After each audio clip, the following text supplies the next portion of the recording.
My name is Erin McCormick, and I'm the Assistant Director in Career, Internship, and Student Employment Services. Does anyone know where our office is located? I see some general finger pointing. Where is it? That way. Anything more specific? Anybody? Sub 177 is that way, and we're just around the corner. We're right next door to financial aid. So if you don't know where we are, it's like money central down there. So jobs, there's financial aid. Come see us. We want you to come see us. From whether you're a freshman or a senior or an alumni, we want you to come see us, and we'll tell you about those opportunities this evening. So we're going to talk about community health tonight, but we'll talk about our mission statement. Why are we doing this for you? What is the point of this workshop? Our office, again, Career, Internship, and Student Employment Services. We have 3 things in our office that we do. But really it's to help you figure out what it is that you would like to do, what might be of interest to you, and to open up the door, the possibilities they're endless, but what might be the best fit for you, and help you do some discovery and help you figure those out. So whether it's the fact that there's a specific job title out there, but then asking the question, well, what does it do? What do they do in that job? We'll help you figure that out. We'll help you figure out how to interview for the job or to find it and be successful in your search. We want to help you market yourself, so we'll connect you with employers. We have workshops like this where we bring employers in, but our career fair happens twice a year and where employers are on campus. They're also here doing interviewing and doing general information sessions. So we spend a lot of time connecting you with employers so that you can get out the door from MSU to wherever it is that you want to go. Again, our name is Career, Internship, and Student Employment Services. It's threefold. So we do have student employment in our office. If you want to work while you're on campus, we will help you find that job. Internship employment, you must do an internship. You must before you graduate. And so an internship is an opportunity to gain some experience, to try out an organization. They're doing a little bit of interviewing you at the same time. So it's a great opportunity and something that you should take advantage of. We'll help you find those opportunities. Also, as you're headed out the door, or maybe 5 years down the road, we have opportunities, or we can at least connect you with organizations and do some job searching.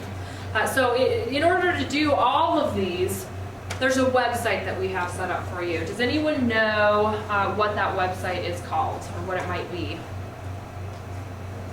Yes? Yes, it's mycatcareers.com. So for those of you that do not have an account on mycatcareers.com, there's a sign-up sheet in the back, walk you through it. You must sign up for that website, okay? We have all these opportunities out there, but some of the organizations who are here for the career fair did interviewing the day after the fair. They set their interview schedule through mycatcareers.com. So you could drop your resume directly to them and get signed up on their interview schedule. So it's a great opportunity, and we have all of that out there. Employers go out and update their opportunities or different jobs every day. So make sure you're signed up on there. We'll also help you just figure out what it is that you might like to do, and maybe you're just doing some general searching, trying to figure out what the best path is for you. We have coaches and advisors who are here to help.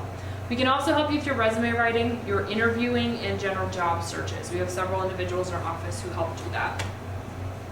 This is our career planning model. So we believe in this model. We think it's really important. So we put some out in the back for you. We hope you'll take one with you. Because there's some questions that you should ask yourself. Who am I? What kind of things am I interested in doing? What motivates me? What are your values? If your values, it's important that you're helping someone, or perhaps it's your value to be close to your family. Whatever it might be, those things are important. And so we want you to do some assessment. This is typically done during your freshman year, but things change all the time, and we said that you should continue to come back to this question. But it does lead to the second question of what can I do? What's available to me in the world of work? So we have this workshop, what can I do with a major in? We have resource guides in the back to answer some questions for you about what occupation titles might be, some different information there. Also salary, how much could you realistically expect to make in the field? It leads you down there to some goal setting. This is where you must do an internship, where you're gaining some experience, typically done during your junior year. So you do some action planning. You're testing reality. You're getting a feel for what it's like to be in the world of work, which will lead you there, which is to do your job searches, connect with employers, write your resume, interview, and hopefully get that job that you've been hoping for, that you're really interested in doing. So this is our planning model. There's tools There's coaches. We're here to help you navigate through this, so please feel free to come in if you have questions on any of those. Tonight we have a great panel of speakers for you. We're really excited to have all of them in the room. Amy Fremier is with us, with the Health Program Coordinator with the Gallatin County Health Department.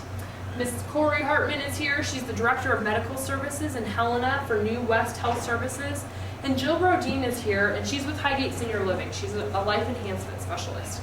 So each of these individuals have a very different and unique career path and different and unique opportunities that are available in their fields. And so we tried to really find some breadth of opportunities for you and hope that you will see that there are different options out there for you. We also want to point out, though, that these aren't the only options. There's a wide variety of options for you in your major, and so we want you to remember that, and we're just going to help expose you to some of those. Dr. Letiecq is here this evening as well, so she's going to talk at the end a little bit about the academic program, what it's like to be in the program. How many of you are in the program currently? Okay, and how many of you are just thinking about it, thinking maybe it might be a good fit for you? Okay, so most of you are in, maybe there's a few that aren't decided yet, but it's a good opportunity to do some exploration as you're headed out the door. And maybe if you're just wondering what it's like, so we'll hear about that academic program and what your expectations are, what their expectations are for you. So with that, I'm going to turn it over to our panelists and spend a lot of time with them this evening, and as much time as possible. We'll open it up for questions from you after they've had a moment to speak. So feel free to grab some more pizza and a soda and settle on in. And with that, I'll invite our panelists up.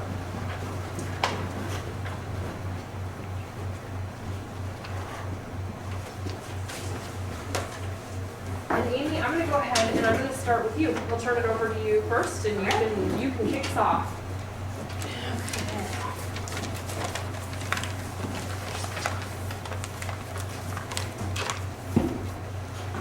All right. Like Erin said, I work with the Gallatin County Health Department, and my position there, I coordinate and run a couple of cancer prevention programs. One is the Montana Comprehensive Cancer Control Program. I don't know if any of you have heard of that. It's been around for several years. It's a state-run program. Our funding is through the CDC. And another program I run is the Breast and Cervical Health Program. Same thing, through the state, funding from the CDC. And we've just received a grant for colorectal cancer screenings, and so our name is changing to the Montana Cancer Screening Program. Whoa. Oh, sorry. That's all right. So with my job, I have a lot of things I do, I guess. That's all right. I'd rather have the hair than... Okay. I was thinking, what did you want? Yeah. I'm 33 weeks pregnant, so I'm quite warm all the time. A lot of my job is coalition building, bringing in groups of people to control cancer in a collaborative way, working with people in tobacco, nutrition, physical activity with the NAPA grant here. Other cancer organizations, I work quite a bit with the American Cancer Society and have for several years. Doing a lot of education, advocacy on cancer issues. Specifically colorectal cancer is what my job has focused on for the last 2.5 years. The reason being is because those screening rates are really low for that cancer, and it's a preventable cancer. And so we do a lot of advocacy through media. In fact, this month is Colorectal Cancer Awareness Month, and so I'm doing a lot of articles and articles and newsletters. I'm on the radio with Pete Hansen next week. We're doing just really kind of hitting the community through a lot of different avenues with the media. And then, let's see, I do a lot of outreach. I try to do an outreach event each month, whether it's a health fair or I'm working with the food banks, maybe setting up a table to try to encourage folks to still get their cancer screenings. And I know that's kind of last on their list, but there are some people out there that, you know, they're very interested in to keep up with their preventative health, even though, you know, food is kind of their main priority. And I've done the Women's Expo, and there's always some event going on in the community that I try to participate in, and and educate people on cancer screenings and the importance of regular screening, and just promoting our program to see if they qualify and enrolling people. What else do I do? I do a lot of, with the Montana Cancer Screening Program, the screening piece, there's a lot of data entry because you're enrolling into a live database through the CDC. Quite a bit of paperwork, so there's some data entry and data analysis with that. And then also just keeping track of everything I do. There's a lot of reporting that you do back to the state when you have a job through the government like this. It's kind of lengthy at times, but you have to track every single thing that you're doing, outreach events, how many people you screened, that sort of thing. So that's a quarterly report, so it's not monthly or anything, but we do report that so we can keep our funding and show what we're doing and show that we're using the money wisely. What else do we do? I do a lot of things. Yeah, that's kind of like in a nutshell, my job. And so, I looked at some of these questions that Erin gave us, and like she said, I think there's a wide variety of things you can do with community health. I actually started, I'm gonna back up, I have my master's in health and human development from here, community health, and then I actually started at the hospital, and I ran the health information center up there, and that's where I did a lot of outreach. I did a lot of coordinating health fairs for the community. I did class coordination, class development, a little bit of program planning. There's just a wide variety of things you can do. And then I came to the health department. I've been there for 2.5 years. There's a ton of nonprofit organizations in the community you could be involved in. There's a lot of them. You can work in tobacco, you can work in cancer, you can work in nutrition and exercise. So I think there's a wide variety right here in Bozeman. So I think that's a good thing. Like I said, I mainly do a lot of education outreach, program planning.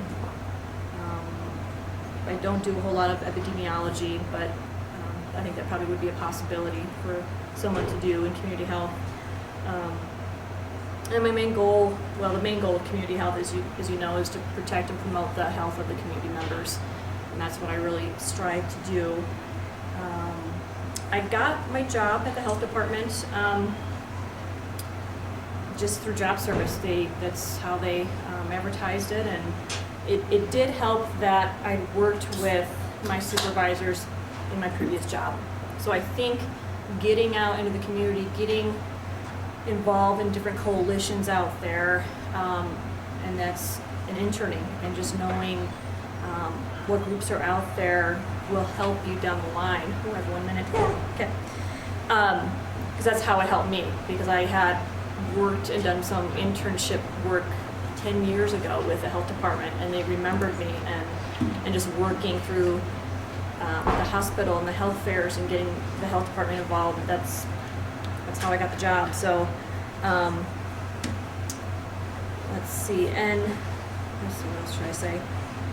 My work environment is really good. The health department is an excellent place to work, very flexible with people's schedules, pretty laid back. I have a lot of autonomy.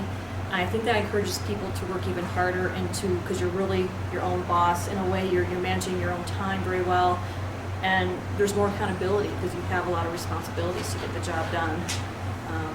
So it's a great place to work. And I work with a lot of other people in the field, a lot of other coordinators around the state. There's a person like myself in every county, basically. I work pretty closely with the state staff. Am I done? Okay. Okay. You're okay. Just a little bit. Local coalitions. There's several out there. I do, like I said, I do a lot of outreach with the community. And I just want to mention that we do take interns, community health interns. I prefer I try to have at least one a semester, and so somebody who's interested in cancer prevention and doing activities, being involved with our coalition. We have a coalition that meets quarterly. Somebody who's detailed, passionate, interested, kind of a self-starter would be very welcome to give me a call. I do have some business cards, so is that okay? Yeah. Cool. Jill, I'll turn it over to you. Okay. Hi, I'm Jill Brodin. When I first talked to Erin, I was the Life Enhancement Specialist at Highgate Senior Living, but they changed my job title, not my job description, to Alzheimer's Activities Coordinator, just because Life Enhancement Specialist is really obscure. Activities Coordinator does a little bit better job describing what I do. So I graduated from MSU in 2007 with my degree in community health. How did I get the position I have now? It was kind of a long trip there. Upon graduating, I moved to Denver. When I graduated, I thought I wanted to do women's crisis work. And I got a job at the Rape Assistance and Awareness Program in Denver. I had volunteered at the Voice Center all 4 years of college, so when I graduated, I thought I wanted to do rape crisis intervention. I moved to Denver and I worked in their canvassing department for 10 months, which meant I was walking around neighborhoods in Denver, knocking on doors saying, I'm here to raise awareness about sexual assault and rape in your community and to gather donations. And it was the hardest 10 months of my life. I cried every day, but it was a really, really good experience. And I would say if anyone wants to jump into the field of women's crisis work, call them because they will give you a job immediately. It's tough, but it's fun. So I was down in Denver. I had decided that that probably wasn't the field I wanted to be in anymore. Was looking for something new, looking possibly at going back to grad school, and a contact at Highgate Senior Living here in Bozeman called me out of the blue one day, said, I got your name from someone you graduated with. We have a job opening that she said you'd be great for. Would you be interested in interviewing? And I was like, well, yeah, but I'm 10 hours away. So I did a series of phone interviews with them, and after a week of phone interviews and sending them my resume, and they got a hold of contacts of mine, they said, we'd like to offer you the job, but you need to come up here first and meet us face to face. So I flew to Bozeman. I flew up on a Wednesday, interviewed on a Thursday. They hired me Friday, and I started my job Monday. I worked for 2 weeks straight. Took a long weekend, went back to Denver, packed up my life, and drove back to Bozeman. So, yeah, just like Amy said, definitely keeping those contacts. Talk to everyone in your class, talk to all your professors, all your advisors, everyone, because anybody can be the person that gets you the job. I got mine because of someone that sat next to me in a class. And yeah, just keep your contacts for sure. So, activities coordinator at an assisted living facility, what does that look like? We have a pretty interesting activities program at Highgate. Highgate is the assisted living. It's located off of Oak Street near 19th. We have 3 separate living situations that we provide. We have independent retirement living for people who don't need any assistance at all. We have assisted living level for people who need a little bit of assistance with their daily life or who cognitively are still very independent and very aware of their surroundings but maybe physically need some assistance. And then we have enhanced memory care for people who have Alzheimer's or dementia. And that's where I work. I work in our new memory care unit. It's called the Chalet. We have 2. They're both secure units, the cottage and the chalet. And we provide an enhanced level of physical care to residents and a certain kind of activity programming that we've done a lot of research just to show that it slows down the progression of dementia and Alzheimer's diseases. We do a lot of aromatherapy, a lot of crossword puzzles, music therapy. We have Trina, the music therapist in town, come in and work with us. We have pet therapy. We have a therapy dog that lives in the chalet with us. He's only 8 months old, so he's not very therapeutic yet, but someday soon, hopefully. But you know, what does a day in my life look like? I get to work at 9 in the morning. First thing off, every day we have a supervisor's meeting. So we all cram into our executive director's office and we just talk about what's happened since our last meeting, nursing updates, marketing updates, who's doing what, who we're hiring, who we're not hiring, that sort of thing. After that, I go over to the chalet and I start my activities. I start my day every day by doing aromatherapy hand massages with my residents. So I interact with them a little bit. I'll read our communication log, see who's stressed, who's tired, who's not feeling good. And based on people's mood, I'll pick an aromatherapy lotion or spray or oil and sit with them, massage their hands, that sort of thing. Then through the rest of the day, we, do word searches, crossword puzzles, sing, go on outings, all that sort of thing. Eat really good food. I would say one of the most important qualities that I would look for in an employee or an intern is someone who is extremely flexible and extremely outgoing. With these residents and with any seniors, anyone with Alzheimer's, anyone with a special need, you have to conform to their life. They are never going to fit into your life. So you have to just live every second you're with them, for them, and with them. Let's see.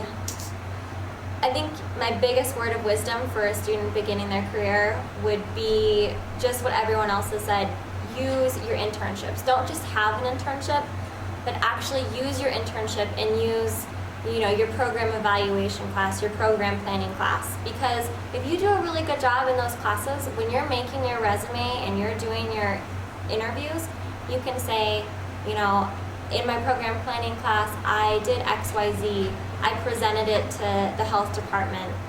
And that's actual real experience you have instead of just saying, I went to school and I took these classes. Use the classes that you took and use your internships. Don't just do them. Use them. Thank you. Thanks, John. Turn it over to you. All right. Your job sounds fun. It is. It's very fun. I play all day. My name's Cory Hartman. I'm a nurse, registered nurse. Got to my position at New West. I don't know if you even know what New West is. It's a health insurance company here in Montana. We have 45,000 members in our plan. We operate managed healthcare plans, PPO plans, Medicare Advantage plans. We have 42 different products that we sell.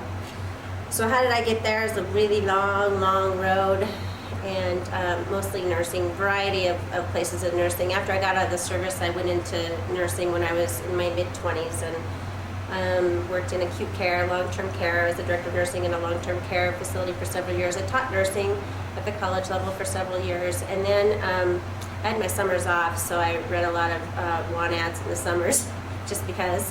And I saw this job for a case manager at an insurance company, and I thought, what a unique opportunity to help people access health care. People, they want to get preventive care. I think everyone wants to be healthy. It always comes down to money and access. And so I thought, what a unique way to bring my nursing skills together with some outreach skills and educate people to maintain their health. So in reading the description actually about your program, health educators are professionals who design, conduct, and evaluate activities that help improve the health of all people. That's what I do every day.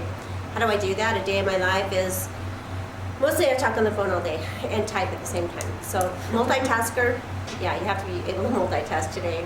But I'm a transplant case manager, so I handle all of our catastrophic cases. I handle all of our members who have health insurance that live out of state and need to seek care out of state at specialty centers. So a lot of my stuff is medical, but a lot of what I do is helping people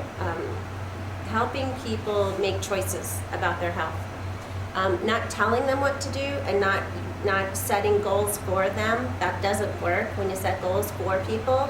But just having a motivational discussion with what do they want, what are their values, kind of how Erin started this.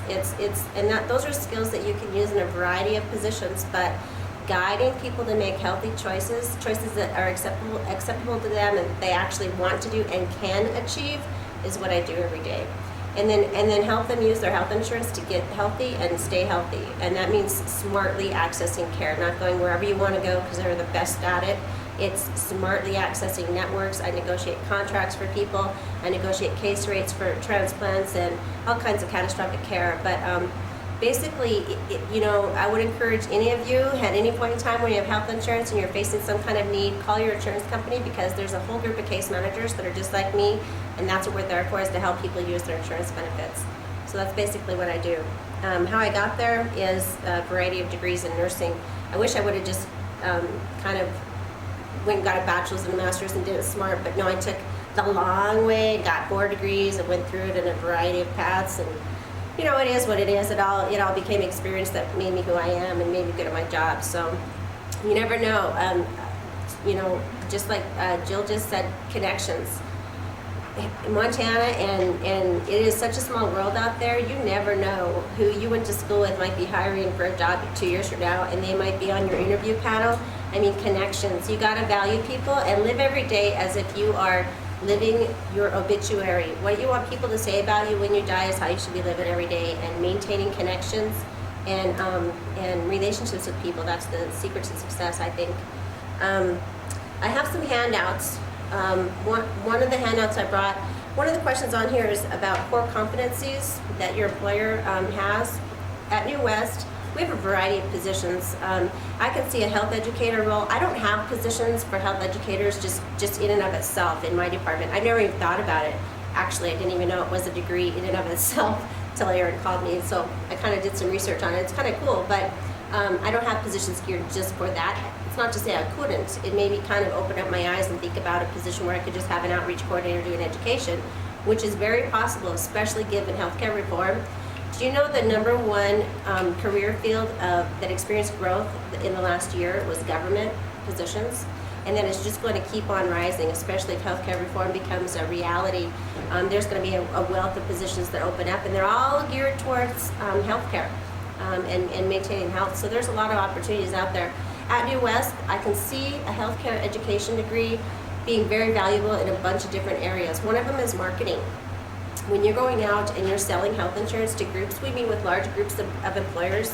The university system has a benefits committee that determines all the benefits for the employees, but also the students, health insurance plans for the students. And those people, our marketing people, go to huge groups of employers. Bose Medicanos is one of them also. And they present health plan choices, ways that they can design and tweak benefits for employees to promote health and to make sure that people take advantage of their health care insurance. And so having a healthcare education degree in a marketing role could be extremely beneficial, because then you know of what you speak, so to speak. You know what I mean? You could become a better salesman, I think, in that way, and really passionately believe in healthcare, which always sells business. But also, I think provider relations. A provider is a term that most insurance companies use. It means a doctor, a hospital, a physical therapist. It means anybody that is licensed to provide services in the healthcare arena for people. So a provider relations department, we have about 8 provider relations people stationed across the state, from Billings to Missoula and Helena and Kalispell. And they go to doctors' offices and hospitals and negotiate contracts to be in our networks. They make sure that they're credentialed, which means they're actually licensed, and they went to school, medical school. There's somebody you can trust and actually go to. So we do that on behalf of our members. So you know that if you're going to a contracted provider with New West, you know that they're at least graduate from medical school, which is more than you do before you open the phone book to try to find somebody to go to that day. So that's nice. But I think having a healthcare education degree could really be beneficial in that field as well. So I could see a lot of different positions that this degree could launch into, and you could do a variety of positions in community and public health, or you could also use this degree as a stepping stone, I believe. Go to nursing school, go to any kind of anatomy or physiology type clinical arena, and use this information. You'd have the best of all skills if you made this career a stepping stone for you. But my handouts, if you want them, it's core competencies of New West employees. Goes through all the basic competencies that you have to be an employee there, and there are much of the skill sets that have already been mentioned. And then I also have my job description attached on here, as well as a medical services specialist in my department attached, just if you want to see what kind of qualifications are required for those kind of jobs. Thank you. Uh-huh. So I'm going to open it up to questions with that. So what are your questions? Let's start with you. What questions do you have of our panelists?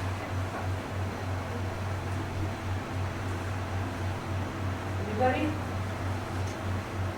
Okay, so if someone was interested in interning with one of your organizations, what might they do on a daily basis if there are opportunities available, and how would they go about obtaining that? So I'll turn it back over to you, Amy.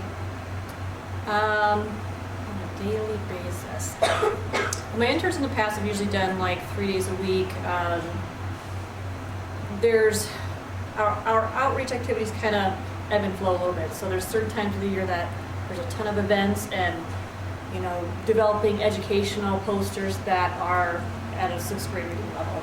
You know, they're for the community, they're for lay people. Doing that, coordinating just all the materials, working with,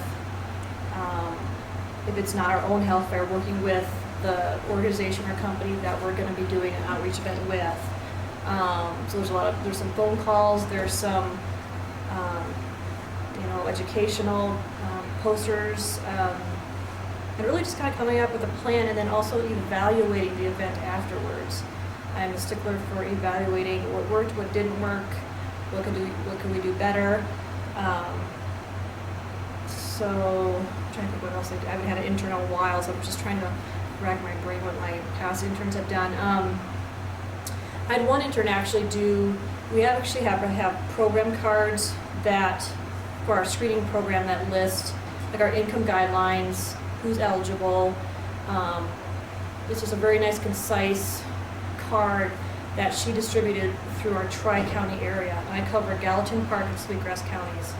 And I mean, she worked her butt off on that, and that was great. I mean, she had these cards in every city in those tri-county, in the tri-county area.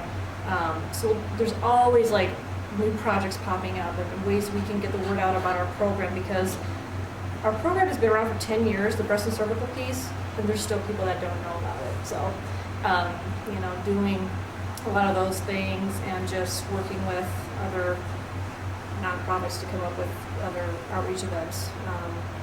There might be a little bit of administrative stuff involved, but what was the second piece of that question? So day to day, and then how would they go about doing that, or obtaining an internship? they just have to call. Just call you.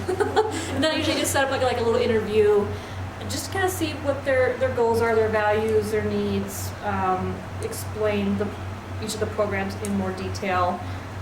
There's just a lot of parts and pieces to the program, so just make sure they have a clear picture of, is this the right fit? Is this what they want to do? So, yeah.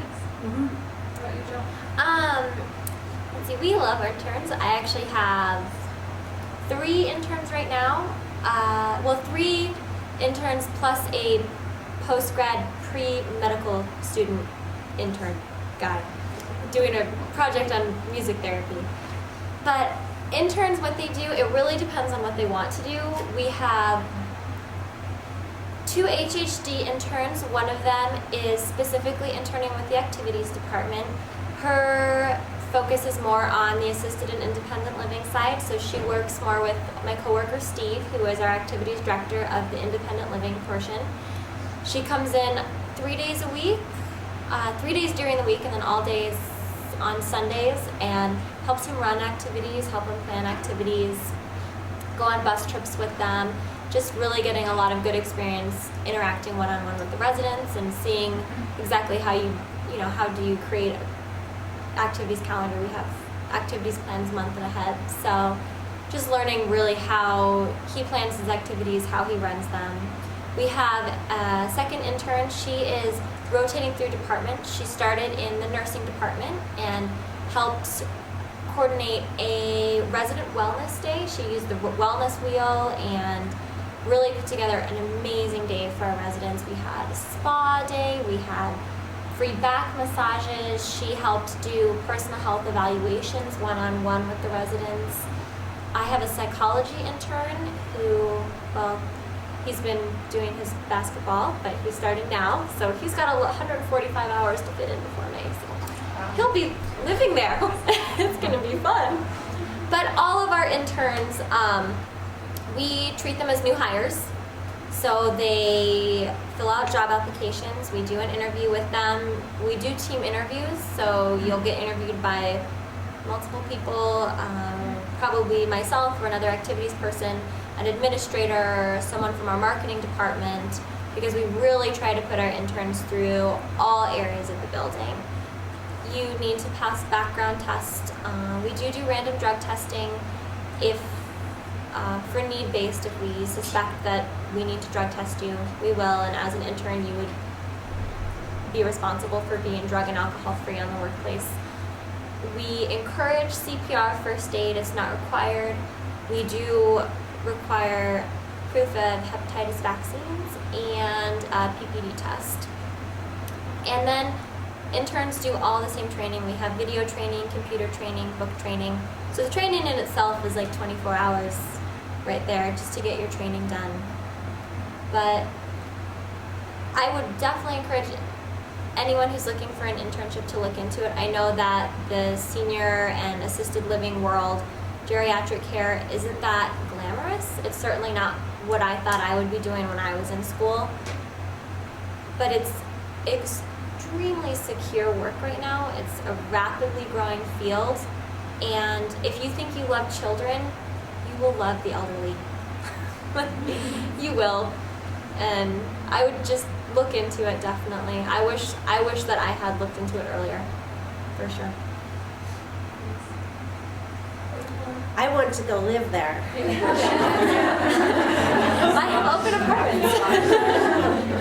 Back massage and hand therapy every day. Let's see, I've had several internships.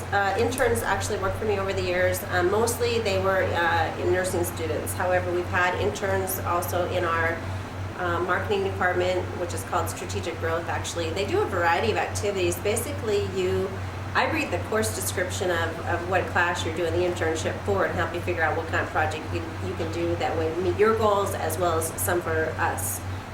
It's not just you there playing, you need to achieve some kind of objective for the organization, so they have buy into it as well. So I usually start interns out by teaching them a lot about the health insurance industry in general, giving them a broad overview about where it is that they're at, what we do, what our mission and vision are, that sort of thing, and then develop a project with them. There's a variety of things. It's a lot of material preparation. I can think of several jobs right now I'd love to have an intern to do. Our case managers, when they do outreach to people, we do telephone assessments, talk to them about their health, their goals, their health status, what they're doing. But we need to follow those up with written materials to the members. And so when we do that, you have to develop every year nationally evidence-based criteria. So you're sending language that is current. And so we design those ourselves. There's not a lot of resources out there right now for those unless you want to buy them, unfortunately, and I try to save money wherever we can. We kind of try to design our own. So I think a lot of our internship stuff would be developing educational materials to mail to people, which is fun. And then how would you get you would contact Human Resources at New West if you were interested in interning there. Our Human Resources conducts everything, much like an employee. You go through a background check. You don't have to get any of the clinical stuff done as far as TBs and stuff, but and then it's office work. You get kind of attached to the hip at somebody that you start out with, and you go wherever they go. So it's a lot of observation of what their job is like. I do a lot of health fairs, so that kind of thing. Speaking at groups. I was at Bozeman Deaconess earlier today as well. So you go wherever your person is that you're interning with goes, which includes a lot of meetings, which can be just riveting, but it's fun, and it's a great way to make contacts in the healthcare community. So, and also I wanted to do a little plug. I know my time's up, but we have New West is very interested in healthcare in Montana. And so we started a scholarship program 3 years ago. We're accepting applications right now for our scholarship program. There's lots of details in these folders, and Erin has some posters as well. But basically, it's $2,000 for a semester, and you have to be a junior or a senior in any kind of healthcare related program. and you apply to it, and we're taking applications right now through March 24th. So I have some folders up here if you're interested in it, or you can visit our website. Thank you. Mhm.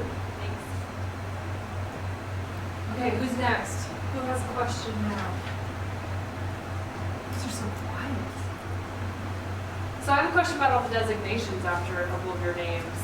So any licensure requirements or possibilities in your industry at all? We'll start with you again, Amy. Yeah, I have the CHES certification, the Certified Health Education Specialist. When I was at the hospital, they actually required that once they kind of learned about what CHES was. Health department, not so much, but I just keep it up. I mean, why not? You know, it's good to be current in the field, and a lot of it's just studying journals, a lot of self-study, and then a lot of the conferences and meetings I attend can go towards my certification. So yeah, that's it. Not really any certifications or anything required for the job that I do. We do have, directors of nursing. We have 2 RNs and an LPN. So for some of the jobs, you definitely need to have a clinical degree, that sort of thing. For most of the entry-level jobs, no degree is required. However, having one helps a lot. I think we have 4 employees now currently who actually graduated from the HHD department here at MSU. So the degree helps, definitely, but advanced degrees or certifications, other than CPR, first aid, if you're working hands-on with the residents.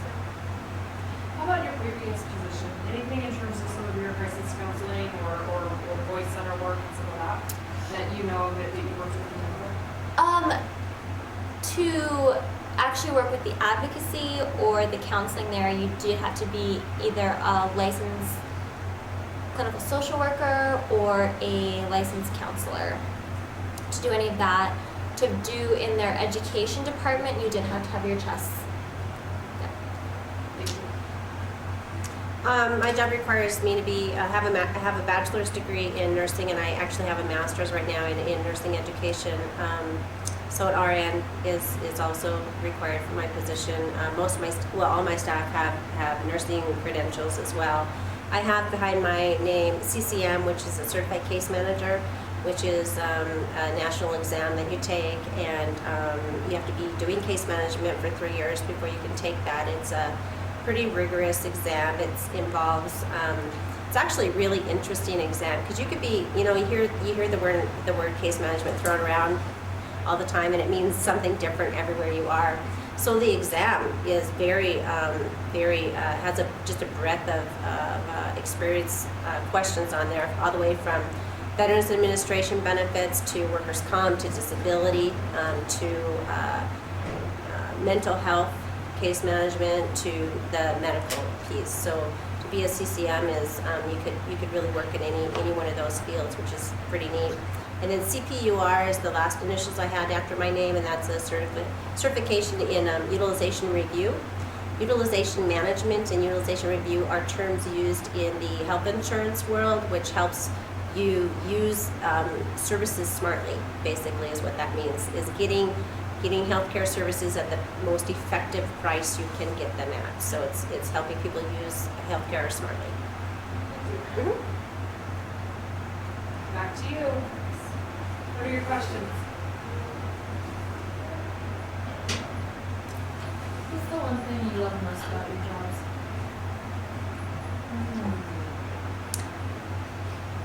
One thing, there's multiple things. I would say just helping people, helping low-income, underinsured, uninsured people get healthcare, get their cancer screenings, and they're so appreciative of it. We get thank you letters all the time. And I probably want to say education too. I think education, teaching and, educating the community on different topics. So. I would have to say the 2 things I like most about my job. One is I work with Alzheimer's, so every single second is different. I get to be a different person every day, every minute. I'm someone's daughter, I'm someone's teacher, I'm someone's husband. it, you know, whoever they want me to be at that moment, I get to be, and it's really fun, and it's really neat to get to see. For example, you know, we have very realistic baby dolls, because people will get really nervous. Where did I leave my baby? So you can, you know, they'll find this baby doll, and that's their child, and it's so neat to get to see how much love at the end of someone's life, what they have left is love, and it's so beautiful to be able to see. The second favorite thing I have about my job is helping family members recognize that love, and maybe the love they're feeling isn't directed at you because they don't know you, but that baby is you, and look at how much they love that baby, and helping families understand the process of the disease and accepting who their family has become. I like lots of things about my job. One of the coolest things about working at New West is that it's a small enough organization where you can really make a difference if you want to. It's not such a big organization that you have to cut through a lot of red tape to allow a benefit exception. An example of that is I had a patient I was case managing not too long ago who was at end of life with a really rare tumor, younger patient, and they wanted to participate in some experimental clinical trials, generally not covered by insurance companies at all. Typically, insurance companies, you know, when you are paying a premium for insurance out of your pocket as an employer group or as an employee or whatever, we are required to use that money judiciously to pay for health care that is proven to be safe and effective. So to pay for experimental care, which may cause more harm than good, is not something we judiciously spend money on. But if I find that there's a case that I really think it is going to make a difference, not only in science and technology and medical advancement, but also at the end of the life of that person, we can accrue benefit exceptions, and that's a really unique position to be in the healthcare arena. So you can really make a difference in people's lives, and it's really, really neat to help people realize that health insurance is not the evil dark side. We're not there to deny services. That is not the whole point of it. The whole point of it is to pay for services. It's designed to get you to get preventive services and maintain health.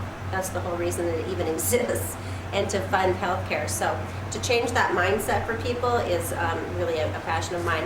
The second thing about what I really like about my profession in nursing is you can change jobs and work in any field you want to work in and still be in nursing. Like I said, when I first went back to nursing school, I met a case manager that was working for a workers' comp company and helping with occupational rehabilitation and doing education with people to get them back into the workplace. And I thought, wow, I didn't really even realize you could do that as a nurse. And so looking into the different jobs you can work in healthcare with a nursing degree is just amazing. That's why I like the profession and haven't left it. I wish that more people would just change jobs instead of leaving the profession, so we would have more nurses in the field. Go ahead. Can you mention starting salary ranges in your profession and benefits available? Let's see.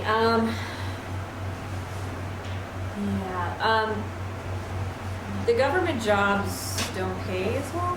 Actually, well, let me back up. The health department actually pays a little bit more than if I were to work at the state for the same program. Just you'd think the state would be more. So I would say, so starting out, I would say 30 range. With benefits? Mm-hmm. Well, with benefits, check that out. It'd probably be more than that. I mean, depends on the benefit plan. But the job comes with health insurance. Yeah. as well. Yeah, we have really good health insurance at the health department.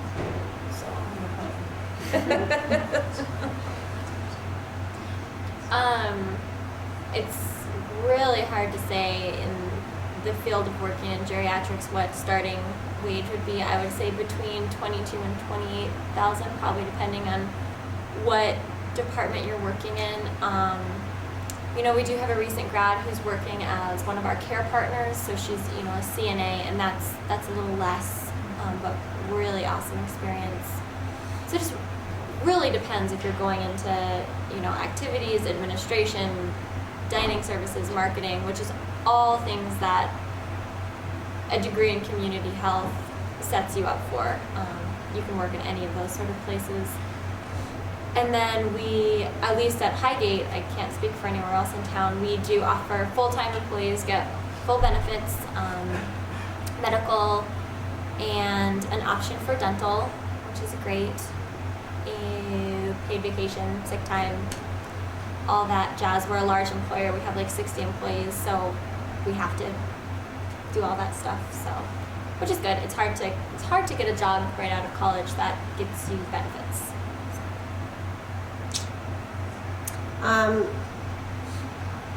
I can't speak for the whole organization. I know that our marketing staff makes a pretty good living. I think they start between 40 and 50, and then they work on commission after that. LPNs in my department start around 40,000, and RNs about 50. Private employers pay generally more than public and state employers, but it's not as much job security, I would say, and private enterprises are such that you wear a lot of hats and you really work hard. Not that everyone doesn't in their positions, but it's a unique position because everything that you do is helping to keep your company alive. Everything that you do. So and then we of course have full benefits. Neat thing about working for an insurance company is they pay 90% of my premium. So that's like 10 grand a year right there that you could have spent on health insurance. We have medical, dental, vision, 401k. They match 5% for your 401k for retirement. It's a good plan. Unfortunately, that's all the time we have for our panelists. So just ask that you join me in a round of applause. For our panelists. We appreciate your time. So, and thanks for driving down from Helena and coming from your various other busy schedules. So thank you. I'm going to turn it over to Dr. Letiecq. She's going to tell us a little bit about the program. And then I do have some data for you, speaking of salaries and ranges and numbers. We'll cover that briefly. So hang tight with us for a few more minutes. Kathy, you're welcome. Yeah. I'll pass out curriculum sheets so you know what classes are required for degree in community health. Sorry, John, that's right. You're taking up a lot of space as I do. So in community health, we have four areas that we base our curriculum around. There's a content area where you're going to learn theory in community health, family type theories. We have courses in human responses to stress, health disparities. I teach a course in race, class, gender, and family diversity.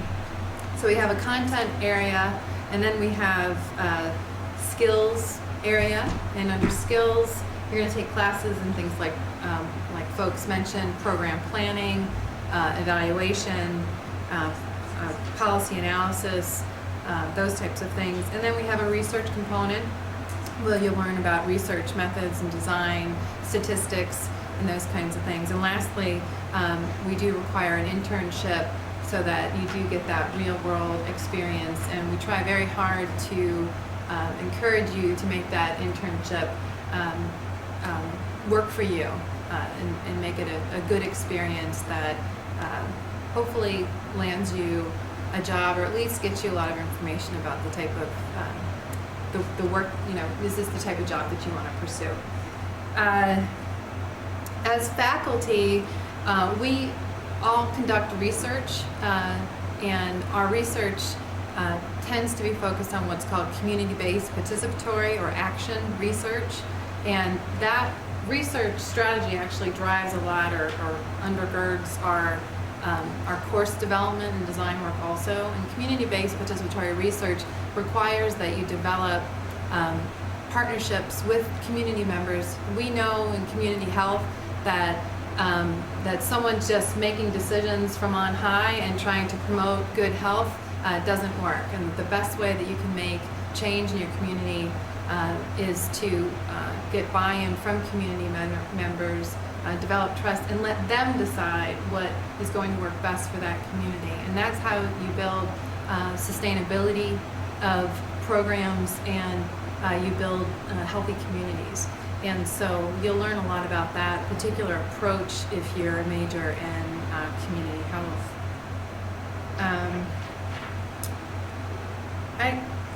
We passed around the required courses, so if you have any questions about that, I'd certainly entertain them. I also just want to mention, we have a very strong advising center with Kathy Weaver, is one of the advisors, and we work very closely, so freshmen, sophomores, at all levels can go to Kathy, but we work very closely together to personalize the major to make sure that it's working for you. And so, for example, as a faculty member, we can work together to decide, well, if you've had these courses or these experiences, what's going to kind of complete or round out your curriculum, your experience. And so I think advising is really important. And I want to also just mention that if you haven't heard this beaten into you already, please consider making relationships with your faculty. I should know every student who graduates from community health, because you might not need me when you graduate, but a couple of years down the pike, you might want a recommendation from me. And we work very hard to get to know you so that I can say good things about you. And I can also help you to either get into graduate school or help you hopefully get a good job.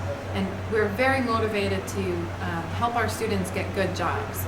And good jobs mean good paying jobs, jobs with benefits, jobs that help you pay down your student loan debt. So,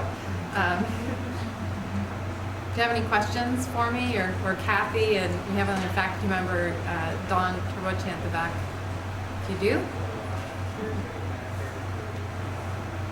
Thank you very much. Yeah, thank you. Thanks for Appreciate your doing time. this. I really appreciate it. Yeah. So I want to give you just a couple bits of information on some data. So we'll pull up our salary data here, so just related to what we're hearing from students as they graduate. We had last year, our 2008 data is posted, and you can see here that we had a 65% response rate from the institution as a whole. So we're out there collecting data. We have people in our office who are making phone calls right now. So when you get that phone call after you graduate, please answer, please talk to us so we can pass this information on to you or to future graduate students. Because someone answered the phone, we have some resources for you. So 85.5% of people reported being employed or in graduate school full-time. 71% were employed in graduate school part-time.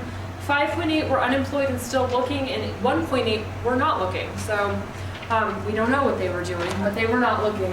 I do want to point out here with the graduate school, the full-time status there, for some majors you have to have a graduate degree to obtain licensure. So that's why we include that in that number. So just kind of an FYI for you.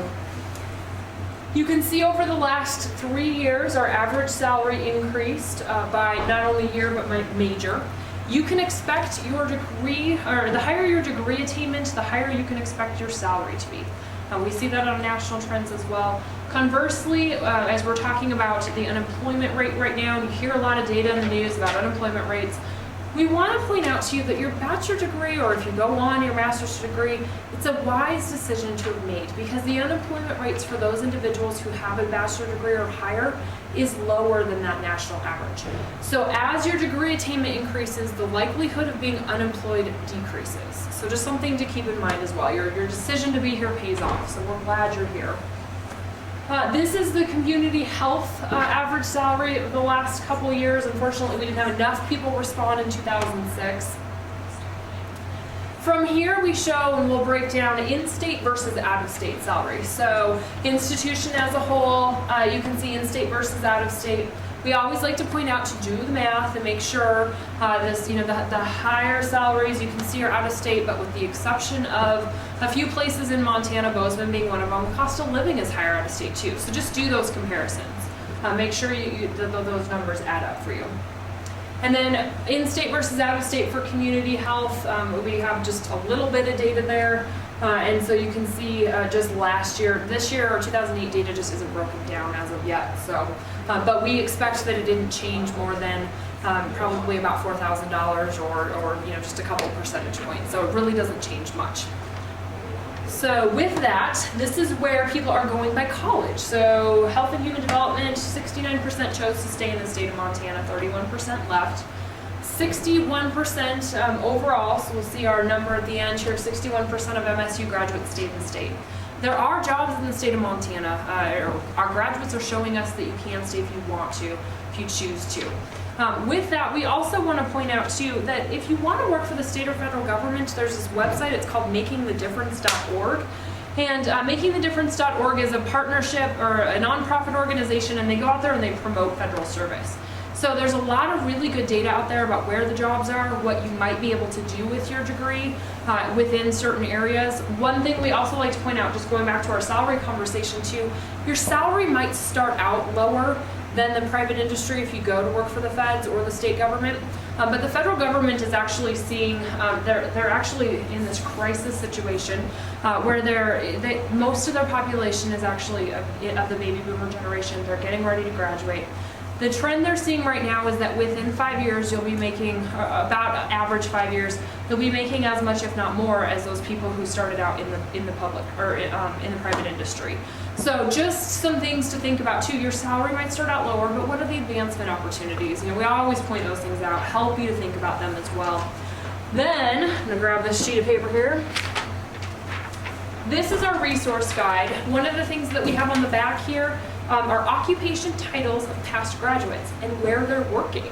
So to get a little bit of an idea of what you might want to look for as you're looking at the jobs out there, what kind of occupation titles should you be searching for? Where are other people going? Here's some great information on that. I also want to second Dr. Letiecq's comments about the advising center. Kathy's awesome, and we work very closely with her as well. So we're making sure that we're making those connections for you. So please feel free to go in, go see the Academic Advising Center in Reed Hall. If you're a student in the major, go see Kathy. We work very closely with them as well, so we're passing this information along to you. In fact, Kathy sent me some very cool internship opportunities, and we posted them on My Cat Careers, and we do the same for her as we see them come through. So let us know if you need any assistance at all. Come in and see us. Again, we're just down the hall that way in sub 177. So glad you came. Thanks for coming, and we hope you have a lovely evening.